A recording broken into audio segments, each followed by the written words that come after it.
তোমাকে এই জায়গাটা জানবো যে কি এই রোগটি কি। দেখুন, সাইটিকা বেসিক্যালি আমাদের শরীরে একটা নার্ভ রয়েছে, যেটা লংগেস্ট নার্ভ রয়েছে, যেটা আমাদের কোমর থেকে হয়ে আমাদের হিপ, আমাদের বাটাক থেকে হয়ে, থাই থেকে হয়ে নিচে নেমে যায়, দু সাইডেই নামে। তো বেসিক্যালি আমরা অনেক সময় দেখি পেশেন্ট, অনেক ধরনের পেশেন্ট আমরা দেখি যে কোমর থেকে পেশেন্ট বলে যে আমার ব্যথা পায়ের দিকে নামছে, দুদিকেই নামছে, বা ইলেকট্রিক শকের মতন আমার পায়ে লাগছে, বা সাডেনলি রাত্রেবেলা আমার পা টেনে ধরছে আমাদের।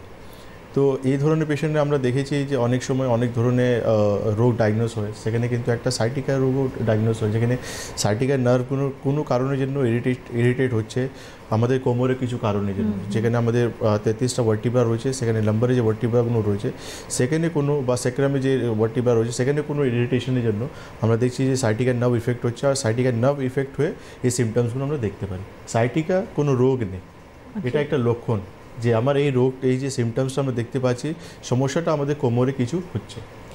যেটা কোমর থেকেই সব থেকে বড় নার্ভ বলছেন সাইটিকা, এখানে কি কোনোভাবে কোমরে চোট পাওয়া বা আমাদের পশ্চারের কোনো রকম মানে ভুলের জন্য কি এটা হতে পারে? হ্যাঁ, সাইটিকা নার্ভ যে ইরিটেশনটা হচ্ছে অনেক কিছু কারণ হতে পারে, যেটা আমরা এমআরআই রিপোর্ট বা এক্সরে রিপোর্ট করলে আমরা দেখতে পারি যে আমাদের ওখানে কোনো অস্টোফাইটিক চেঞ্জ হচ্ছে, বা আমাদের স্পুর তৈরি হচ্ছে, হাড় বেড়ে যাচ্ছে, বা অস্টোফাইটিক চেঞ্জ, হাড় বেড়ে যাচ্ছে আমাদের, বা আমাদের হার্নিয়েশন হচ্ছে, বা আমাদের স্টেনোসিস হচ্ছে ওখানে, বা আমাদের স্পন্ডিলোসিসের সমস্যা হচ্ছে আমাদের ওখানে, বা কোনো সিস্ট হয়ে গেছে, টিউমার হয়ে গেছে আমাদের, বা প্রেগনেন্ট মহিলাদের এই সমস্যাটা বেশি দেখা যায়, বা যাদের ওয়েট প্রচুর রয়েছে, ওবেসিটি রয়েছে, তাদের এই সমস্যা দেখা যায়।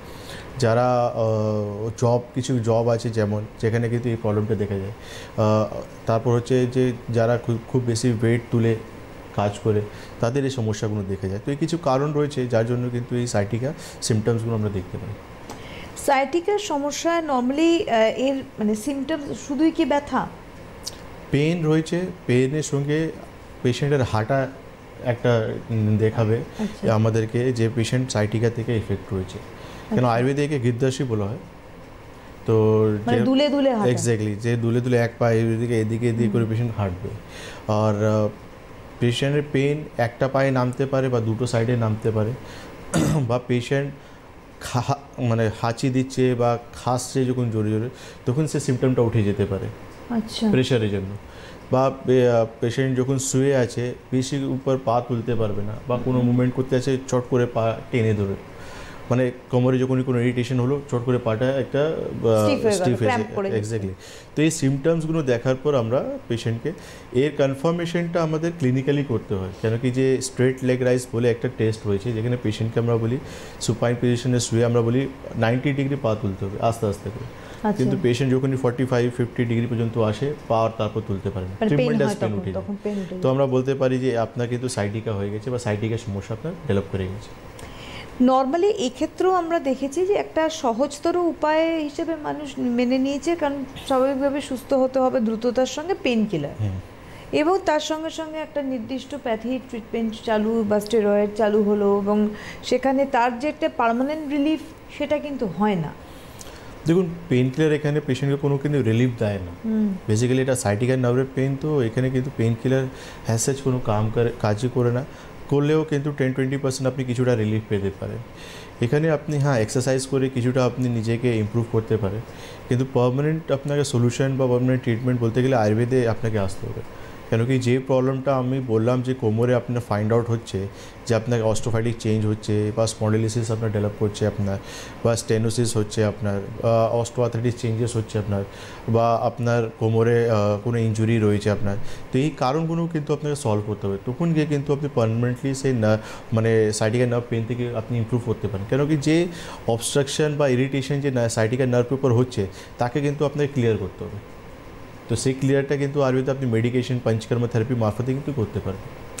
অবশ্যই আমি বলবো যে যারা যারা এই সাইটিকার সমস্যায় দীর্ঘ বছর ধরে ভুগছেন, এবং এটা যে কি পেইনফুল যারা ভোগেন তারা জানেন, তো সেই জায়গায় বা পেন কিলার খাচ্ছেন ইত্যাদি ইত্যাদি, কিন্তু রোগটা থেকে নিস্তার মিলছে না, মুক্তি পাচ্ছেন না, তারা আমাদের এই অনুষ্ঠানে আজকে যেহেতু টপিক সাইটিকা, সেক্ষেত্রে আপনারা অবশ্যই ফোন করুন। ডক্টর সুলতান খান রয়েছেন আপনাদেরকে উত্তর দেওয়ার জন্য। এছাড়া আর্থারাইটিসে, অন্যান্য আর্থারাইটিসে যারা ভুগছেন, বা সিকেরি সমস্যা বা সিএলডি সমস্যায় ভুগছেন, ইত্যাদি বা ডায়াবেটিস, আপনারা অবশ্যই সেক্ষেত্রেও ফোন করতে পারেন। আরেকবার আমি সরাসরি ফোন নাম্বার বলছি, 6292422341, 6292422342, এই দুটি ফোন নাম্বারে ফোন করুন আপনাদের প্রশ্ন এবং জিজ্ঞাসা নিয়ে। সাইটিকার পেন থেকে রিলিফ, যেটা আপনি একটু আগে বললেন যে এটা রিলিফ পাওয়াটা খুব কঠিন ব্যাপার, কারণ মুভ করলেই তার যন্ত্রণা শুরু হয়ে যাচ্ছে। এই ধরনের এক্সট্রিম পর্যায়ে গিয়ে তখন আয়ুর্বেদ চিকিৎসাশাস্ত্রের মাধ্যম দিয়ে কীভাবে আমরা উপকৃত হতে পারি? দেখুন, সাইটিকা পেনে আমাদেরকে বেরিয়ে আসার আগে আমাদেরকে কারণটাকে ধুনতে বার করতে হবে যে কী ধরনের আমাদের এই সমস্যাটা হয়। কেন সাইটিকা কিন্তু আমরা বাতের সমস্যার সঙ্গে কোরিলেট করছি। আমাদের 80 প্রকারের বাতরোগ যেখানে আমরা বলছি সেখানে সাইটিকাও কিন্তু ইনভলভ রয়েছে। তো সবথেকে ইম্পর্টেন্ট কাজ রয়েছে যেটা হচ্ছে আপনার কজটা ফাইন্ড আউট করতে হবে। কেন সাইটিকা উপর কী ধরনের প্রেশার আসছে, বা সাইটিকা কোনো জায়গায় কি স্টেনোসিস হয়ে গেছে, বা কোনো অস্টোফাইটিক চেঞ্জ হয়ে গেছে, বা কোনো কম্প্রেশন হয়ে গেছে, বা আপনার ওখানে কোনো টিউমার গ্রোথ হয়ে গেছে, বা সিস্ট হয়ে গেছে। তো সেইভাবে আপনাকে কিন্তু চিকিৎসা করে সেই জায়গাটা কিন্তু সলভ করতে হবে, তারপরে কিন্তু আপনি সাইটিক নার্ভটাকে বাঁচাতে পারবেন। না হলে আমরা যখনই দেখি যে একটা কোনো কারণের জন্য আমরা ইগনোর করলাম, আমরা কিছুভাবে তাকে ম্যানেজ করার চেষ্টা করলাম, আলটিমেটলি পার্মানেন্ট ড্যামেজ হয়ে যেতে পারে। সেটা কিন্তু আমাদের ইনকন্টিনিউস অফ ইউরিন বা স্টুল বা আমাদের পা ফুট ড্রপ পর্যন্ত হয়ে যেতে পারে।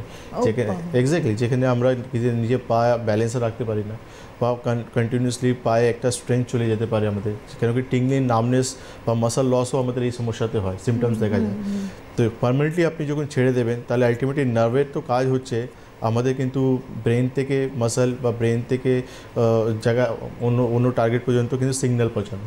এবার যখন নার্ভ সেই কাজটা করতেই পারবে না, তো আলটিমেটলি সেই জায়গাটা আস্তে আস্তে আমাদের নষ্ট হয়ে যাবে। তো সেই জন্য আমাদেরকে কিন্তু এই সমস্যাটাকে ইগনোর করা উচিত নয়, যত তাড়াতাড়ি একে আমাদেরকে ট্রিটমেন্ট করে তাকে পার্মানেন্টলি সলভ করে দেওয়া উচিত। আমরা এখানে